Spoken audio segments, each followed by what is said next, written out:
The cruelest kind of invisibility isn't when people don't see you. It's when they choose to look right through you. Even at your own mother's birthday party.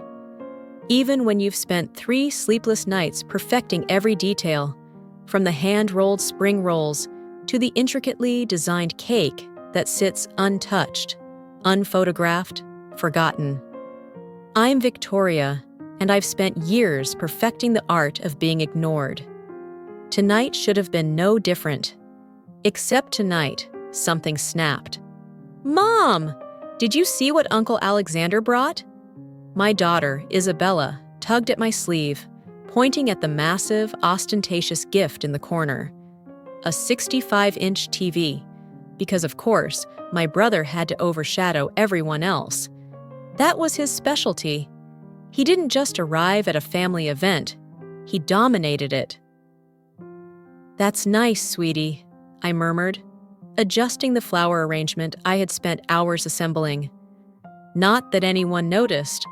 Not that anyone ever noticed, but after tonight they would. "Victoria, honey, can you get some more ice from the garage?" My mother called from across the room, without even looking in my direction. She was too busy spoiling Alexander, who was entertaining everyone in our living room, entertaining everyone with his latest tech company acquisition. "And that's how we close the deal for $50 million, Alexander's voice said. "The future of technology is innovation and bold moves." I grabbed the ice bucket, my knuckles turning white on the plastic. As I passed the living room, Genevieve, a longtime family friend, touched my arm. "Victoria, those spring rolls are amazing, just like the ones your grandmother used to make." Before I could thank her, Alexander interrupted. "Speaking of bold moves, where is your computer engineering degree taking you these days, little sister?" "Are you still just playing house?" The room was silent. Even the children stopped talking. "I'm raising my daughters," I said, my voice more steadfast than I expected. "Someone has to be there for the next generation of innovators." Alexander laughed, that contemptuous laugh that made my blood boil. That was the laugh he gave me 10 years ago, when he took my first startup idea and pitched it to an investor as his own. I trusted him, believed we were partners, only to see him rise while I was left behind, my name erased from the history of his success. But not this time. "That's right, because that's exactly what your degree is for, packing lunches and driving carpools." "Alexander," our sister Anastasia warned, "but he succeeded. I mean, let's be honest, Victoria. You had potential, but you chose to squander it. Not everyone is cut out for the tech world. Some people should have stayed in the shallow end of the pool." My mother giggled nervously. "Oh, Alexander, you're so bad." "Victoria, where's that ice?" I stood there, bucket of frozen ice in hand, while my 10-year-old daughter looked up at me with confused eyes. In that moment, something broke. "You know what, Alexander?" I put the bucket down with a thud. "You're right. Not everyone is cut out for the tech world. Some people need to buy their way to the top, absorbing other people's innovations because they can't create anything themselves." The room fell silent. Alexander's face darkened. "Victoria!" my mother gasped. "Apologize to your brother now." I looked around the room. My mother's horrified expression, Genevieve's sympathetic look, Anastasia's subtle nod of agreement, and finally, my daughter's wide eyes. "I'm sorry," I said, picking up the ice bucket again. "I'm sorry for letting you think I was nothing more than a glorified housewife for so long. That's about to change." I walked out to the garage, my heart pounding. Through the door, I could hear Alexander's contemptuous laughter. See what I mean? Always so emotional. That's why she could never hack it in tech. In the dim garage, surrounded by boxes of Christmas decorations and old children's clothes, I pulled out my phone with shaking fingers. Scrolling through my contacts, I found the name I was looking for. Cassandra Flores, my old college roommate, and the most brilliant programmer I've ever known. I took a deep breath and pressed call. "Hey, Cassandra, it's Victoria. Remember me?"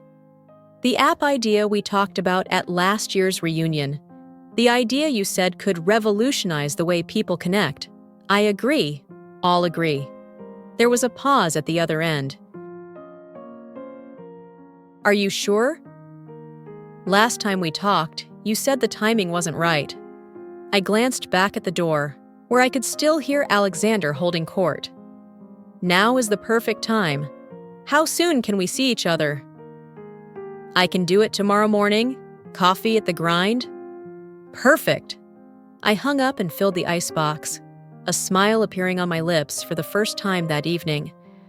When I returned to the party, Alexander was opening his gifts, showing off each one with grandeur.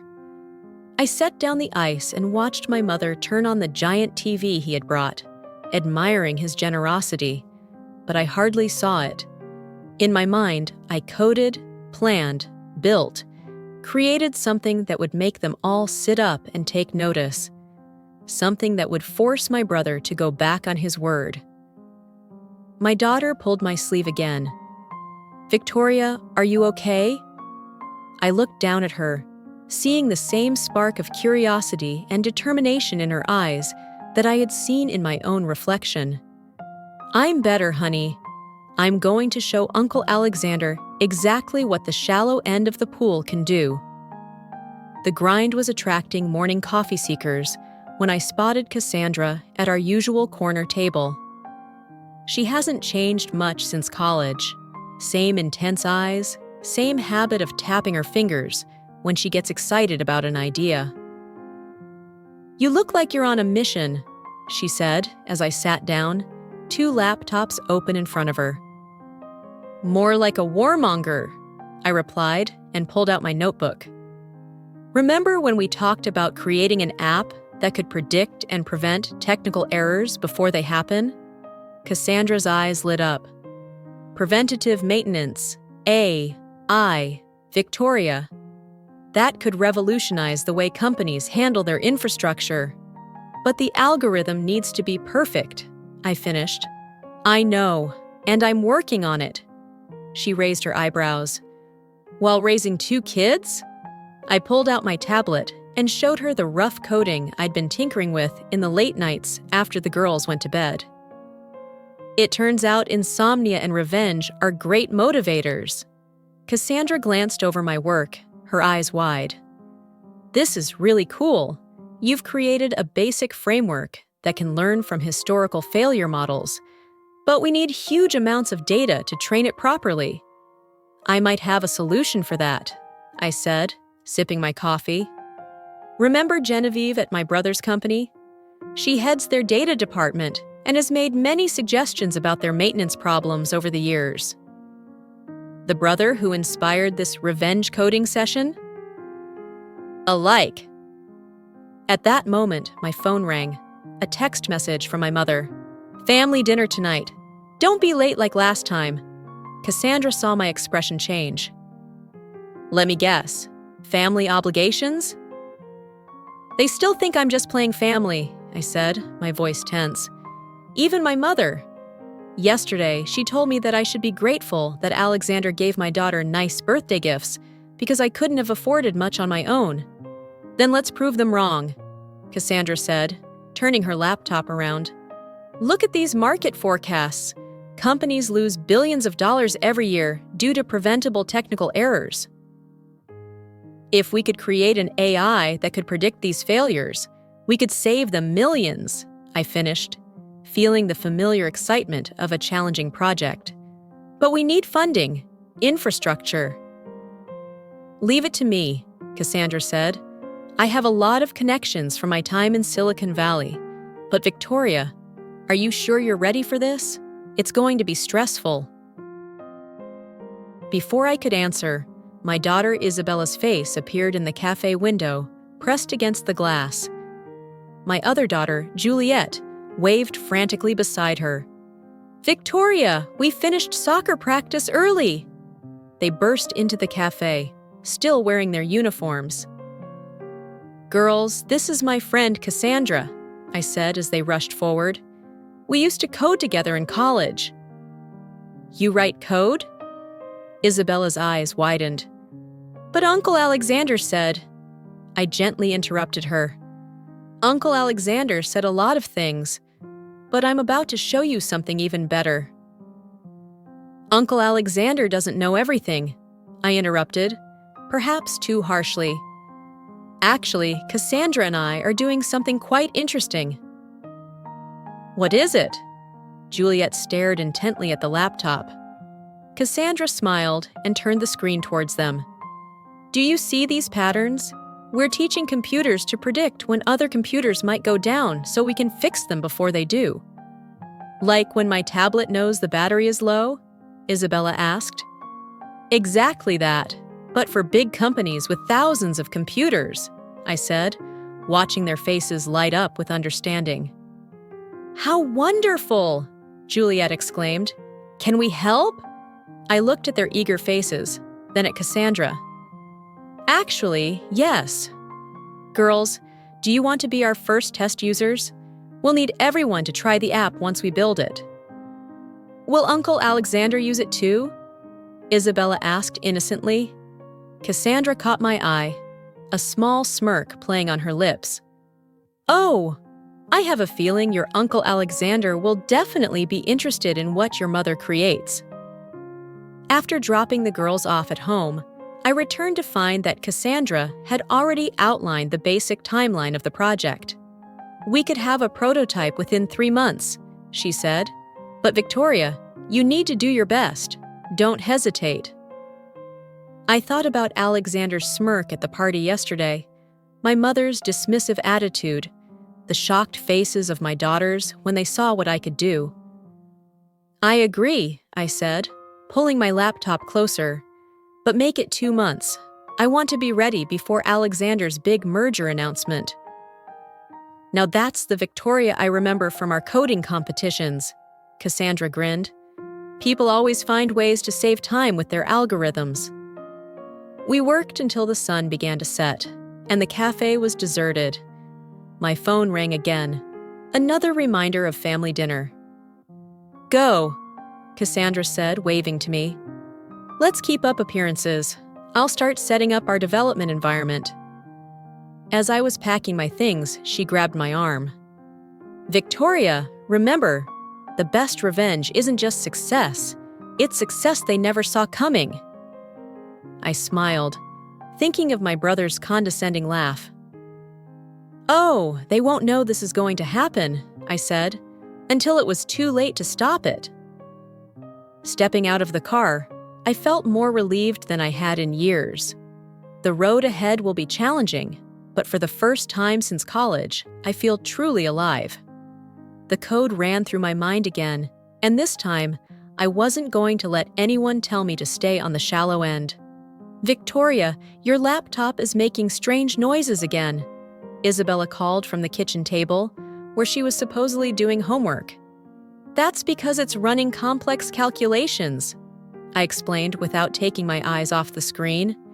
"The prototype came out faster than expected, but we still have some bugs to work out." My phone rang. "Anastasia!" "Where are you?" "Victoria." "You're having a fit, so you missed Sunday breakfast." I glanced at the clock. 2:30 p.m. "Damn it. Girls, pack your things. We need to visit Grandma." 20 minutes later, we pulled into my mother's driveway. Alexander's Tesla is still there. Of course, he never misses a family gathering. "There are my favorite nieces!" Alexander's voice rang out as we entered. He was lying on the couch watching golf. "Your mother finally remembered we existed, right?" "We're busy," Isabella said proudly. "Victoria is teaching us about artificial intelligence." The room became quiet.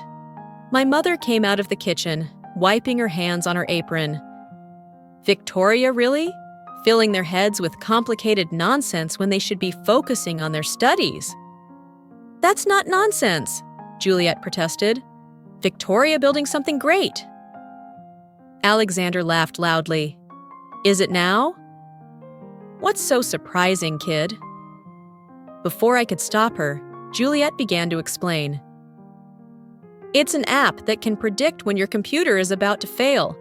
Victoria says it can save companies millions. Juliet, I interrupted sharply, but the damage had already been done. Alexander sat up, his amusement fading. Is it true? His eyes flashed something, calculating, evaluating. He doesn't smile anymore. Are you building an AI for predictive maintenance? His tone changed, becoming something closer to concern than mockery. I didn't say that, I replied evenly. No, but she did. He nodded to Juliet, then crossed his arms. So tell me, sister, you've been out of the game for a while. How exactly do you think you're going to do this? I met his eyes, steadfast and unflinching. By doing this better than ever, I said simply. A flash of something crossed his face, annoyance, maybe even a little respect. Well, he said, standing up and brushing the imaginary dust off his sleeve, I hope you're ready for what happens when you play in the deepest part. I hope you're ready to see what happens when you underestimate me, I replied. Alexander smirked slightly and walked towards the kitchen, but I could tell he was thinking. The wheels are turning. I turned back to my girls. Go help Grandma set the table, I told them gently. As they ran away, Anastasia stepped closer. Victoria, she whispered, whatever you're doing, whatever you're planning, you've just got his attention. Good, I said, exhaling slowly. That's the problem. I spent years letting Alexander and my mother tell me what to do, keeping myself small to keep the peace. But that time is past. I'm getting back into the game, and this time, I'm not just playing to prove a point. I played to win. So, where exactly do you get the data to train this magical AI?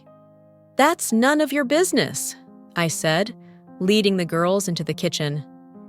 Victoria, do you have any leftovers from brunch?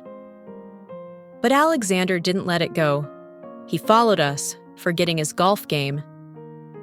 Actually, that's my business, especially if you're going to use any proprietary information. Not everything revolves around your company, Alexander. Anastasia appeared in the doorway, sensing the tension. Hey, girls, want to help me check out the garden? After they left, Alexander lowered his voice. Listen, Victoria, playing around with code can be a fun hobby, but don't take the idea seriously. The tech world is not for amateurs. That's funny, I said, looking into his eyes. That's exactly what your competitors said about you before you acquired them. His face darkened. Be careful, little sister. You've gone too far. My phone rang again. Cassandra. Big breakthrough. The prediction accuracy is 94%. Please call me as soon as possible. Before I could answer, my mother interrupted. Speaking of depth, why don't you help Alexander organize his company's anniversary gala next month? You've always had a talent for organizing such parties. I held the phone tighter. Sorry, Eleanor, I'm a bit busy these days. Too busy for family? She shook her head. Since starting the computer business, you're never around anymore. What example are you setting for your girls? It's actually a pretty good one, Anastasia said, and turned around without the children. She is showing them that mothers can do more than just throw parties. Stay out of this, Anastasia, Alexander warned. Or what? Anastasia challenged. Will you explain the technology to me too? My phone kept vibrating. Cassandra was calling. I need to hold this, I said, stepping onto the back porch. Behind me, I could hear the disgruntled sighs of Alexander and my mother. Victoria! Cassandra's voice was filled with excitement. The algorithm just predicted a major server failure in our test environment 30 minutes before it happened. We're ready to test in the real world. I glanced through the window at Alexander, who was now lecturing Anastasia about family loyalty. How long can we launch? 2 weeks, maybe less. But Victoria, we got another email from that venture capitalist. He wants to meet. My heart was pounding. The guy who backed that multi-billion-dollar startup last year? Same. He's heard rumors about what we're building. Says it could be exactly what the industry needs. Through the glass, I saw my daughters returning from the garden, their faces lighting up when they saw me. Behind them, Alexander was checking his phone, looking increasingly worried. "Let's arrange a meeting," I said. "And Cassandra, please speed things up. I want to get ahead of Alexander's merger announcement." "That's for 3 weeks," she warned. "We'll cut it close." "Trust me," I said, watching my brother's frown deepen as he read something on his phone. "The timing needs to be perfect." I hung up just as Genevieve, our family friend, rushed out onto the back porch. "Victoria, I'm trying to contact you. The predictive maintenance system at Alexander's company. It's showing signs of failure. Their current software can't determine the cause." I smile, thinking about our algorithm's 94% accuracy rate. "Unfortunate for them." Genevieve's eyes widened with understanding. "Your app. It can prevent this, right?" "Maybe," I agreed, but something tells me that my brother is not ready to admit that he needs his sister's help. Inside, I could hear Alexander giving orders into the phone. For the first time, I was glad to be invisible, which meant no one noticed my satisfied smile as I watched the chaos unfold in the shallow end of the pool. The venture capitalist's office signals success, all glass and chrome, overlooking the bay. Maximilian, the man himself, leaned back in his chair, staring at our demo with an intensity that made my palms sweat. "Run again," he said. Cassandra nodded, restarting the simulation on the big screen. Our AI predicted 3 system failures in 1. Complex networks flash across the screen, highlighting errors in red before they occur. "Impressive," Maximilian said and stood up. "But I need to know, how do you get such accurate predictions with limited data?" Before I could answer, my phone lit up, Isabella's name on the screen. I declined the call, but it immediately rang again. "Take it," said Cassandra. "I will explain the technical details." I walked out into the hallway. "Hello?" "Mrs. Kelly," the school nurse said. "Isabella had a panic attack during the presentation. She's asking for you." My heart sank. "I will be there soon." Back in the meeting room, Maximilian was nodding enthusiastically at Cassandra's explanation. "Pattern recognition is revolutionary," he said. "With the right support, this could—" "I have to go," I interrupted. "There is a family emergency." His expression changed. "Mrs. Kelly, while I appreciate the family's commitment, this level of investment requires—" "My daughter needs me," I said firmly. "Cassandra can handle technical questions. I'll be back in an hour." I caught Cassandra's supportive nod as I rushed out, but Maximilian's frown followed me to the elevator. At school, I found Isabella curled up in the nurse's office, her science project poster crumpled next to her. "Honey, what happened?" She looked up, tears streaming down her face. "I was telling the class about your app, about how it helps computers, but Sebastian said I was lying. He said his dad worked for Uncle Alexander, and you were just a mom playing with computers." My chest tightened. "Sebastian's father works for your uncle," she sniffled. "He's Mr. Nathaniel from the Christmas party. He said you were trying to hurt Uncle Alexander's company." "Nathaniel?" "Of course. Alexander's right-hand man, would deliver propaganda to his children. "Isabella, look at me," I said, wiping away her tears. "What we're building isn't about hurting anyone. It's about proving that everyone deserves a chance to create something that matters, even moms who play with computers." My phone rang. Cassandra. Maximilian was interested. Very interested. "Where are you?" Then another message. "Anastasia. Emergency family dinner tonight. Alexander is about to make some big announcement. Eleanor says attendance is non-negotiable. Can we go home?" Isabella asked. "I don't want to see Sebastian again today." I looked at my daughter's tearful face, then looked at the messages on her phone. "How about we make a deal? We'll go home, get cleaned up, and then show everyone exactly what your mother can do." Back at the venture capitalist's office, Isabella sat quietly in the corner with her tablet while I finished my presentation.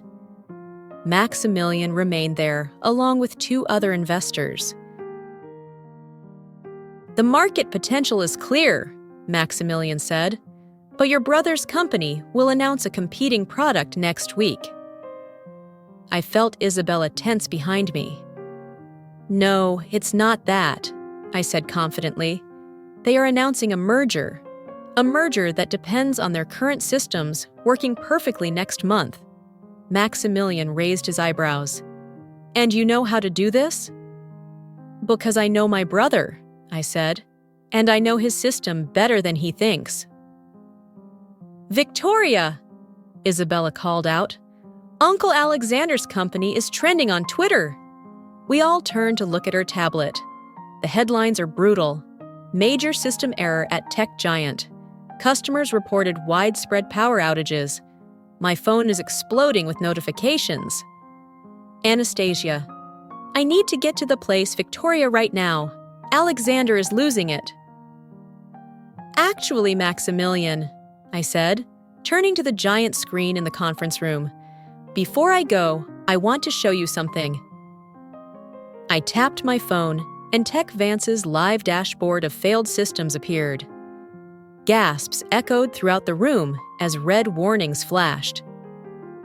"Ladies and gentlemen, you are witnessing the collapse of a billion-dollar empire in real time." Alexander's face turned pale. "Victoria, don't do this."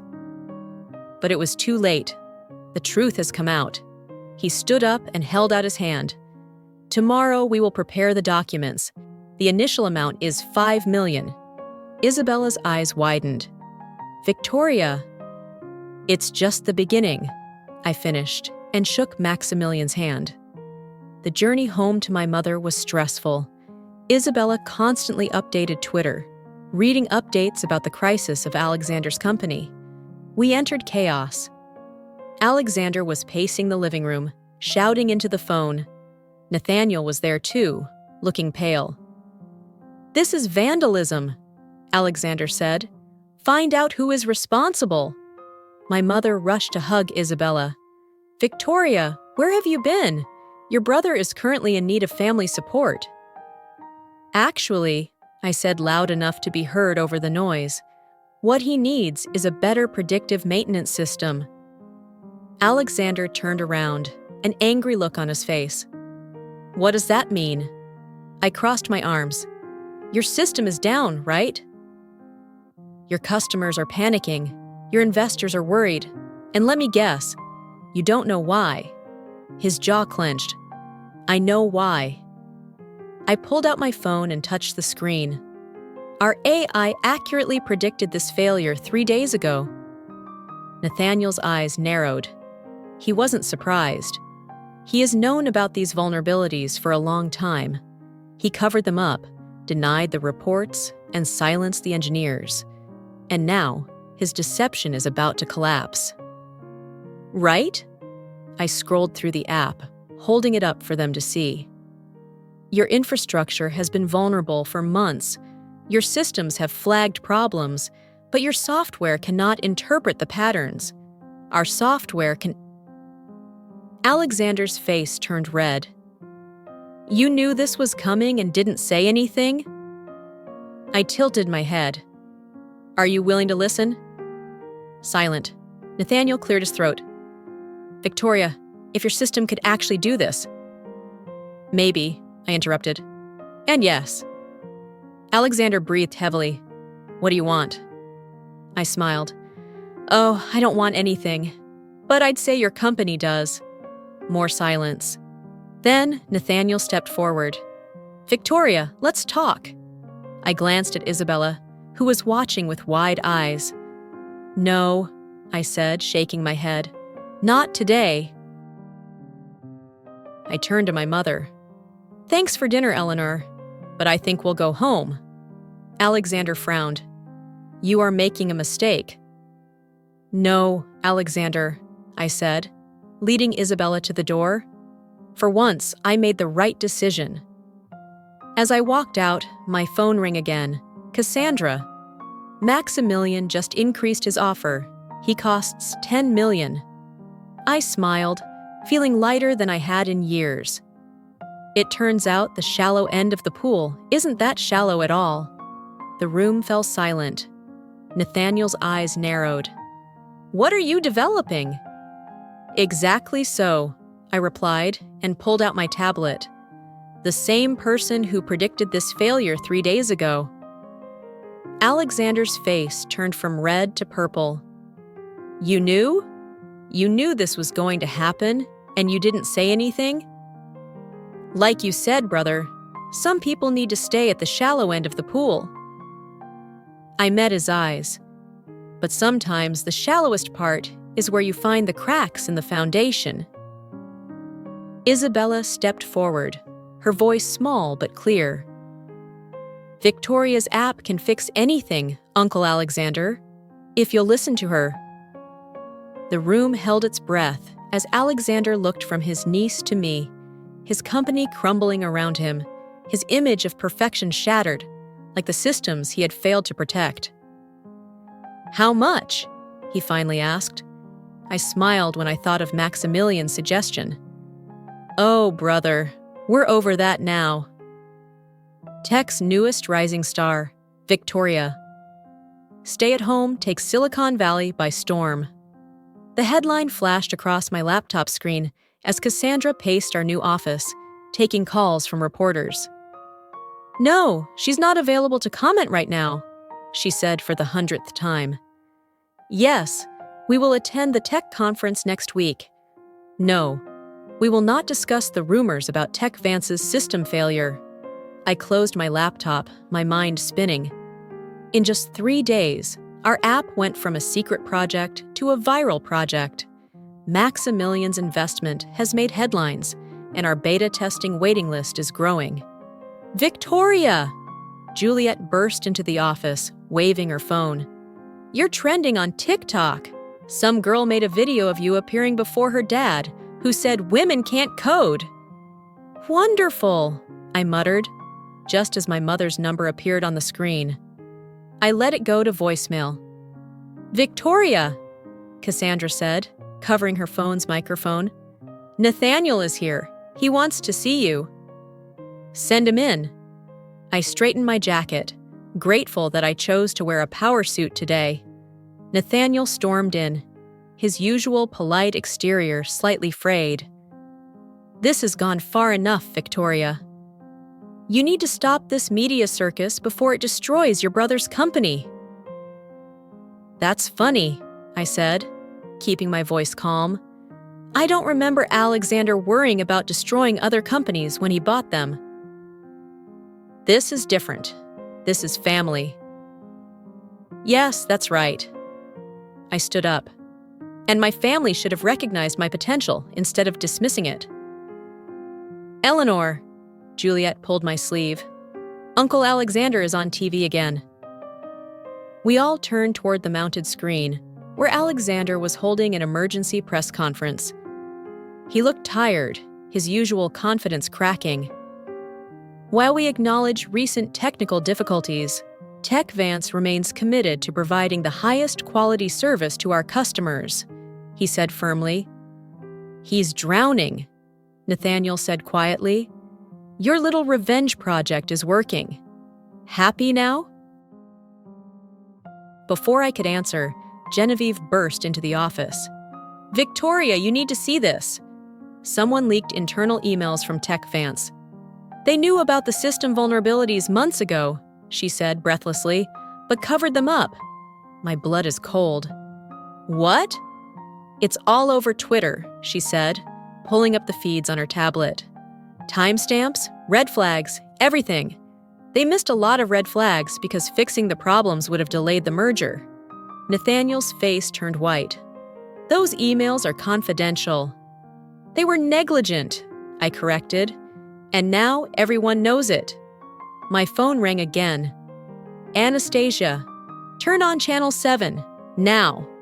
The news anchor's voice filled the room.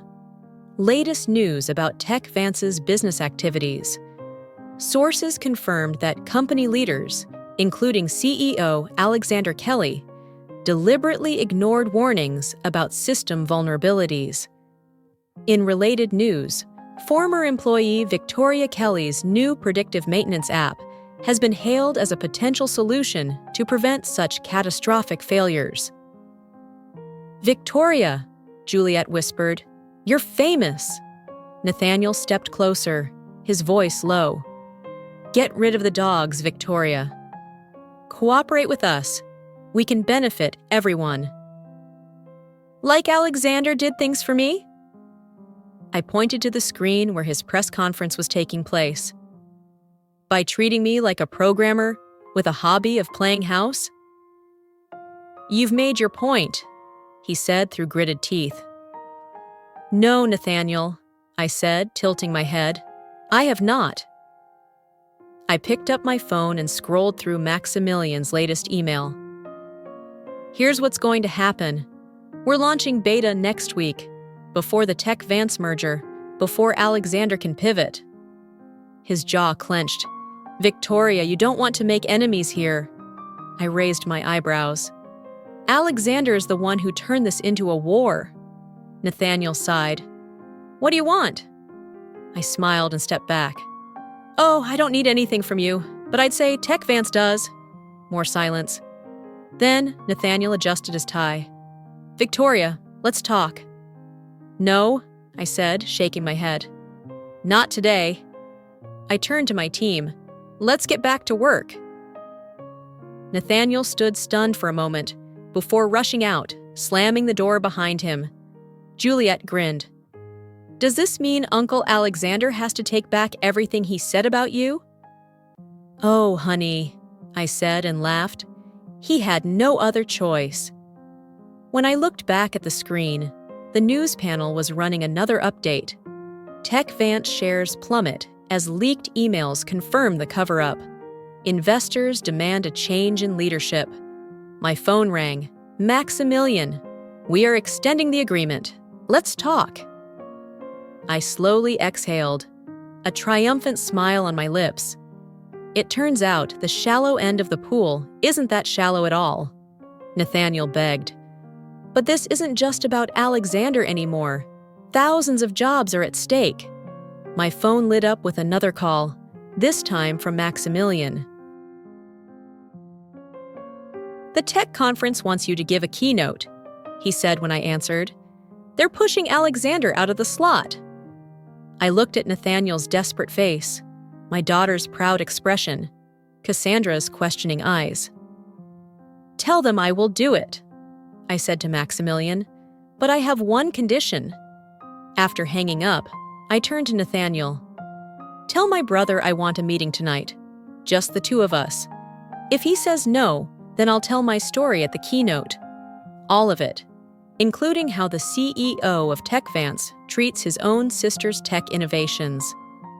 Nathaniel quickly left and dialed Alexander's number.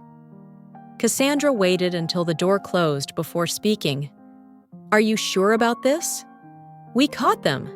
Can we—" "What could it be?" I interrupted. "Destroy my brother's company? Watch him crash and burn?" I looked at Juliet, still clutching her phone with the viral videos on it. "What example would that set?" "Kind of showing consequences," Cassandra argued. "No," I said as I watched another news segment about Tech Vance's failures. Kind of prolonging the cycle of revenge. There has to be a better way. My phone rang one last time. Alexander. Fine, meet at 8 o'clock. The old restaurant my dad used to take us to. I smiled, remembering the countless Sunday mornings we spent there as children, dreaming about changing the world through technology before competition and pride got in the way, before the shallow end became a weapon instead of a starting point. Victoria? Juliet's voice pulled me back. Are you going to help Uncle Alexander? I hugged her tightly, watching the chaos unfold on multiple screens. No, baby, I whispered. I'll help him help himself. Sometimes that's the best revenge. The neon sign of Reginald's Diner flickered in the evening darkness, just as it did 20 years ago. Alexander was there, occupying our old booth by the window, somehow smaller, without the usual corporate armor. You're late, he said, as I sat in the chair across from him. I actually arrived on time. I picked up the menu, even though we both knew it hadn't changed in decades. Still getting blueberry pancakes? Stop chatting, Victoria. He pushed a stack of papers across the table. Here's our offer. Your full app acquisition, plus a senior position at Tech Vance. I didn't even look at the paperwork. Are not. That is a generous offer, more than generous considering. Consider what? I put down the menu. Consider me just playing house? Or consider your company losing customers while mine is trending on social media? The waitress appeared with a pot of coffee in her hand. Well, if it isn't the kids, Kelly, your usual orders. Yes, we said in unison, then glared at each other. After she left, Alexander leaned forward. What do you want, Victoria? Revenge? Public humiliation? Because you're getting both. I want what I've always wanted. Recognition, respect. A seat at the table is not for children. You left the table, he interrupted. I chose to be a mother instead of what? A real expert? I shook my head. Newsflash, Alexander. I never stopped being an engineer. I just added mom to my skill set. The waiter returned with our orders. Blueberry pancakes for him, chocolate chips for me. Just like when we were kids and Dad used to take us here after his night shift. Remember what Dad once said? I asked while cutting my pancakes. About how technology will bring people together rather than divide them? Alexander's fork stopped halfway into his mouth. Don't drag him into this. Why not? He's the reason we both got into tech. The difference is, I stayed true to his vision while you got lost in corporate politics. I built an empire. You built a house of cards, I corrected, and now it's falling apart because you forgot the most basic rule of engineering. Always check your foundation. His phone vibrated. More bad news, judging by the way he tightened his grip on the device. This can be saved, I continued, pushing my plate aside. Tech Vance can recover, but not if you continue to pretend nothing happened. Alexander slowly exhaled. And what do you suggest? I already know.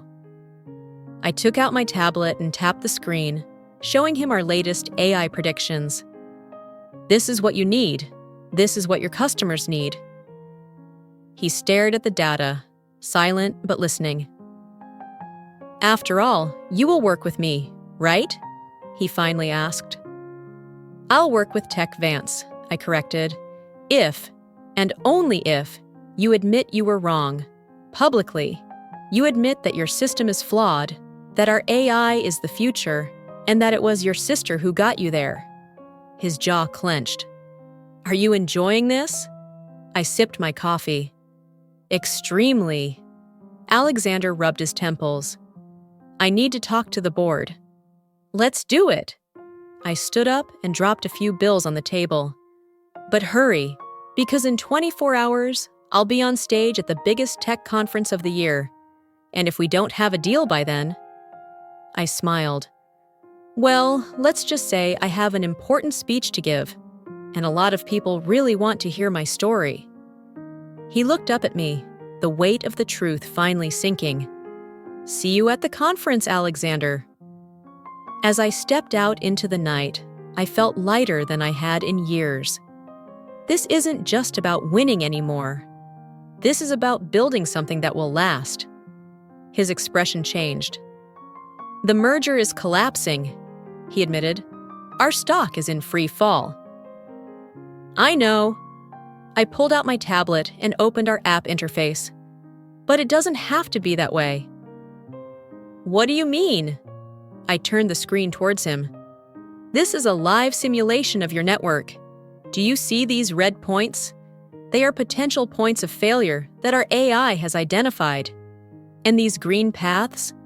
They are the solution roadmap. Alexander studied the screen, his engineer's mind busy despite himself. The prediction accuracy is remarkable. It should have been. I used all those late-night coding sessions with my dad as inspiration. I glanced at him. Remember how he taught us to think of networks as living organisms with interconnected systems that need to work in harmony? He nodded, a smile crossing his face. He will love this. He would have loved to see us working together on it. Alexander looked up sharply. Together? I nodded. I don't want to destroy TechVance, Alexander. I want to transform it, not as your employee, but as your partner. Cooperate? He smiled, but it wasn't his usual disdainful smile. The board would never approve. The board has no choice. Your company needs my technology, and my company needs your infrastructure. But more importantly, I reached across the table and touched his phone, where another crisis notification was flashing. Your sister needs to know that her brother still believes in her. The waitress appeared with freshly brewed coffee. You two remind me so much of your dad right now, she said, filling our glasses. He always said that one day his children would change the world. After she left, Alexander was silent for a long time. Do you really think we can work together after everything? I think we have to try. For Dad. For my girls. For all the other girls who were told to stay in the shallows. He picked up the redemption papers and slowly tore them in half. Anastasia will love this, he muttered. She always said we were stronger together than apart. Speaking of Anastasia, I checked my phone. She texted me updates on Eleanor's reaction to all of this. Apparently, she finally told everyone about her own secret encryption project. Alexander almost choked on his coffee. Eleanor's code? Where do you think we got it from? Dad may have inspired us, but Eleanor was the one debugging his program late at night. For the first time in years, my brother's genuine laughter filled the diner. We don't really know everything about our family, do we? No, I smiled, pulling out a new contract on my tablet, one for a true partnership. But maybe it's time for us to learn. As we sat there discussing the details over cold pancakes, I realized that this was better than revenge. This is redemption, for both of us. The meeting room was packed. Every TechVance executive sat to one side, their faces a mixture of disbelief and barely concealed hostility. On my side were Cassandra, Maximilian, and our legal team. Alexander stood at the head of the table, looking more nervous than ever. The terms are simple, he began. Complete integration between TechVance and the Victorian Company, with joint leadership. This is absurd, Nathaniel interrupted and stood up. We're talking about giving half of our company to a startup that's only 6 months old.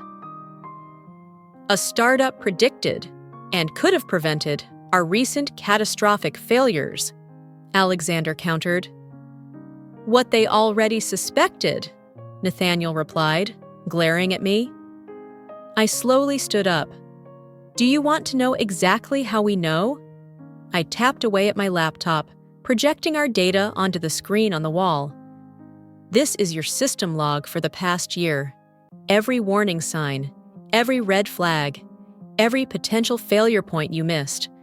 Our AI doesn't just predict failures, it maps your entire history of negligence. The room echoed with whispers. Nathaniel's face turned red. Those diaries are secret. This is corporate espionage. Actually, Genevieve, TechVance's head of data management, walked up from the back of the room. As head of data management, I gave Victoria access months ago. It's all recorded. Nathaniel rushed at her. You betrayed us. No, Genevieve said firmly. I defended the company. You guys are the ones ignoring the risks. I spent years watching engineers like me get fired while executives covered up the problems. That ends today. Nathaniel opened his mouth, but there was no response. Alexander cleared his throat. We can argue about the past all day, or we can move forward. He turned to the rest of the board. Victoria's system works, and we need it. Silent. Then, one by one, hands began to rise around the table. The majority approved. Nathaniel sank into his chair, defeated. Alexander reached across the table. Let's make history, little sister. I shook his hand, sealing the deal. This is not about winning anymore. It's not about revenge. It's about building something that will last. I protected us, Genevieve said firmly. Someone had to do that. Enough. Alexander's voice cut through the chaos. The merger is out of the question. The only question is whether you all are smart enough to participate in it. At that moment, the door opened. My mother walked in, followed by Anastasia. Eleanor, Alexander and I said in unison. What are you doing here? She adjusted her jacket. Not the usual floral dress, but a sharp business suit. I'm here to vote my shares. Or have you both forgotten that your father left me 30% of TechVance shares? The room was silent. Nathaniel plopped down in his chair. Eleanor, Alexander began, you've never shown any interest in the company's decisions before. Because you never asked, she said, sitting at the table. Too busy to think I'm just the little woman who packs your lunch and plans your party. She turned to me, her eyes sparkling. Does that sound familiar, honey? I couldn't help but laugh. Like mother, like daughter. Exactly. She pulled out her laptop. Eleanor stood up and adjusted her clothes. Actually, I have something to say. The room fell silent. 30 years ago, before you two were born, I wrote the first version of the algorithm that TechVance uses today. Your father took credit for it, but I was the real architect. My jaw dropped. Are you telling me that TechVance? Run by my code, she confirmed, and I never got a dime for it. You what? Nathaniel stammered. Oh, yes, Anastasia grinned. Who do you think taught us how to code in the first place? Dad may be the face of the family's tech projects, but Eleanor is the real genius behind the scenes. My mother came up with her own analysis, which was completely consistent with our AI's predictions. The merger wasn't just a good idea, she said. It is essential for survival. Victoria's innovation, combined with TechVance's infrastructure, could revolutionize the industry. And if we refuse, Nathaniel challenged, then I will vote in favor of the new management, she said simply. Starting with you, Nathaniel. The room exploded again, but this time with a different energy. The board members who had been glaring at me were now nodding thoughtfully, looking between their screens and my mother's presentation. I'm turning to vote, Genevieve called out. Second, another voice said. As the votes were counted, I felt Cassandra squeeze my hand under the table. We did it, she whispered. The final number was overwhelming. 89% supported the merger. Nathaniel stormed out, slamming the door behind him. "Wow," Alexander said, looking a little shocked. "I guess we're really doing this." "That's right," I agreed, standing up to shake his hand. "Partner?" "Partner," he repeated, then pulled me into a surprise hug. "I'm sorry, Victoria, for everything." "Save it for the press conference," I whispered back. "Now we have a better story to tell." When the room was cleared, my mother remained, still typing on her laptop. "System integration will be relatively simple," she said matter-of-factly. "I have already drawn up a framework." "Eleanor," I said, sitting next to her, "why didn't you ever tell us?" She smiled, closed the laptop. "Sometimes the best way to support others is to let them find their own path. I know you'll find it eventually. Both of you."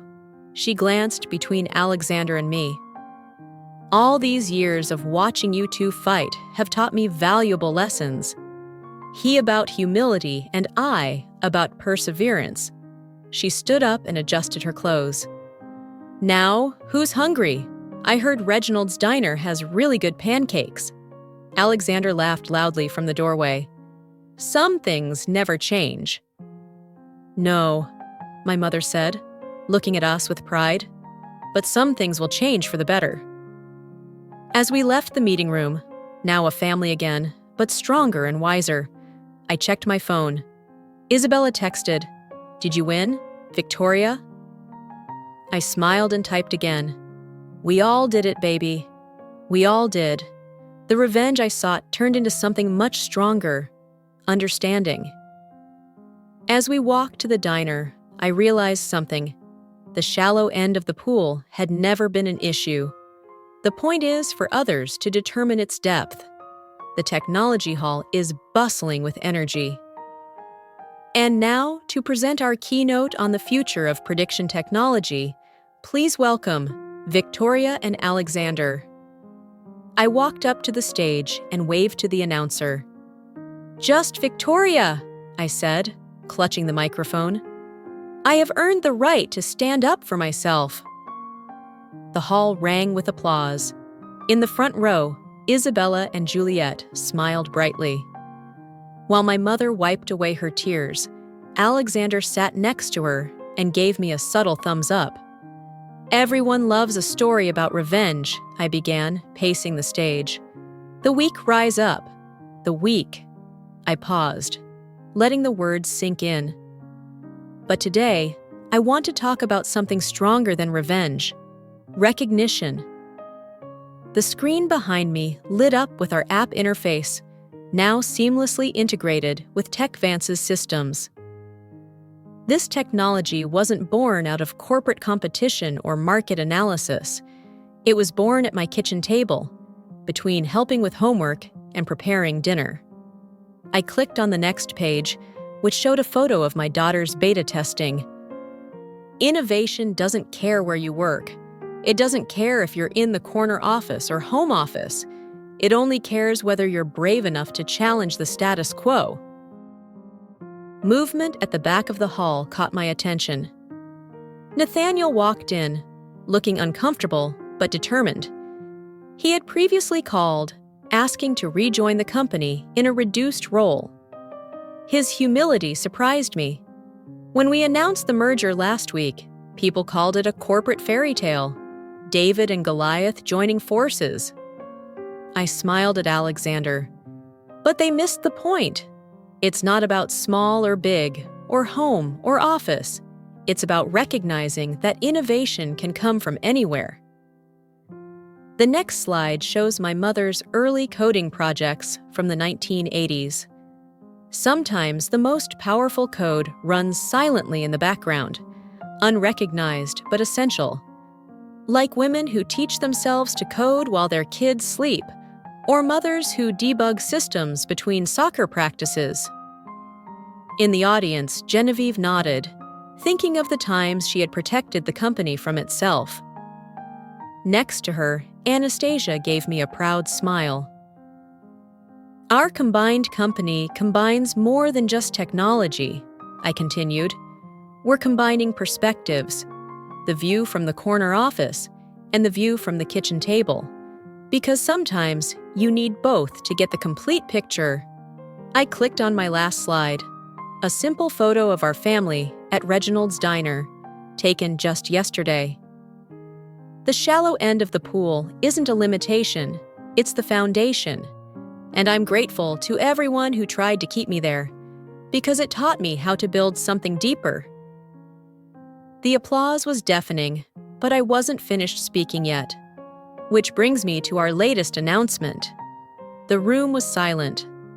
TechVance is launching a scholarship program for parent programmers, because no one should have to choose between raising a family and raising the bar in tech. Isabella jumped up and cheered. Juliet whistled with her fingers, a trick Cassandra had taught her. Even Nathaniel clapped his hands. After the presentation, we gathered in the green room. Alexander approached with 2 cups of coffee, blueberry pancakes, our father's favorite. "Not bad for someone with a programming hobby," he said, handing me a cup. "Not bad for a corporate sell-off," I replied, grinning. Our mother joined us, still in her business suit. "Your father would be so proud," she said. "Not because of success, although that is nice, but because we have finally learned to see each other more clearly." "Speaking of seeing clearly," Cassandra called from the doorway, "the new system just predicted another potential failure in the Asian market, but this time we caught it early." "About it," Alexander and I said in unison, then laughed. "I'll handle it," he said. "You have 2 very excited daughters waiting to celebrate with their tech superhero mom." "They're waiting for both of us," I corrected.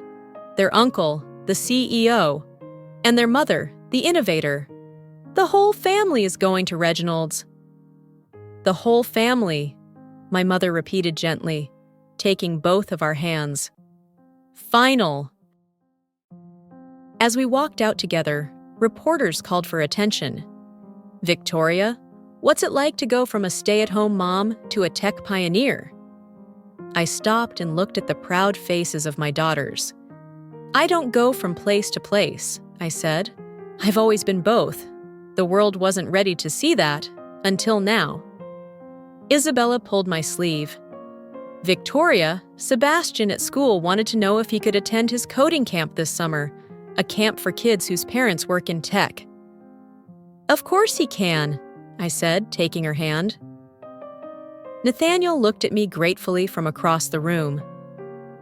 "Everyone is welcome at the Ford," I said. "That's where all the best ideas start." Later, at the diner, surrounded by family, friends, and countless plates of pancakes, I watched Alexander teach Juliet about systems architecture, while my mother debugged the code with Cassandra. Isabella sat among them, soaking in it all, her future unconstrained by anyone's expectations. "More coffee, boss?" the waitress asked with a wink.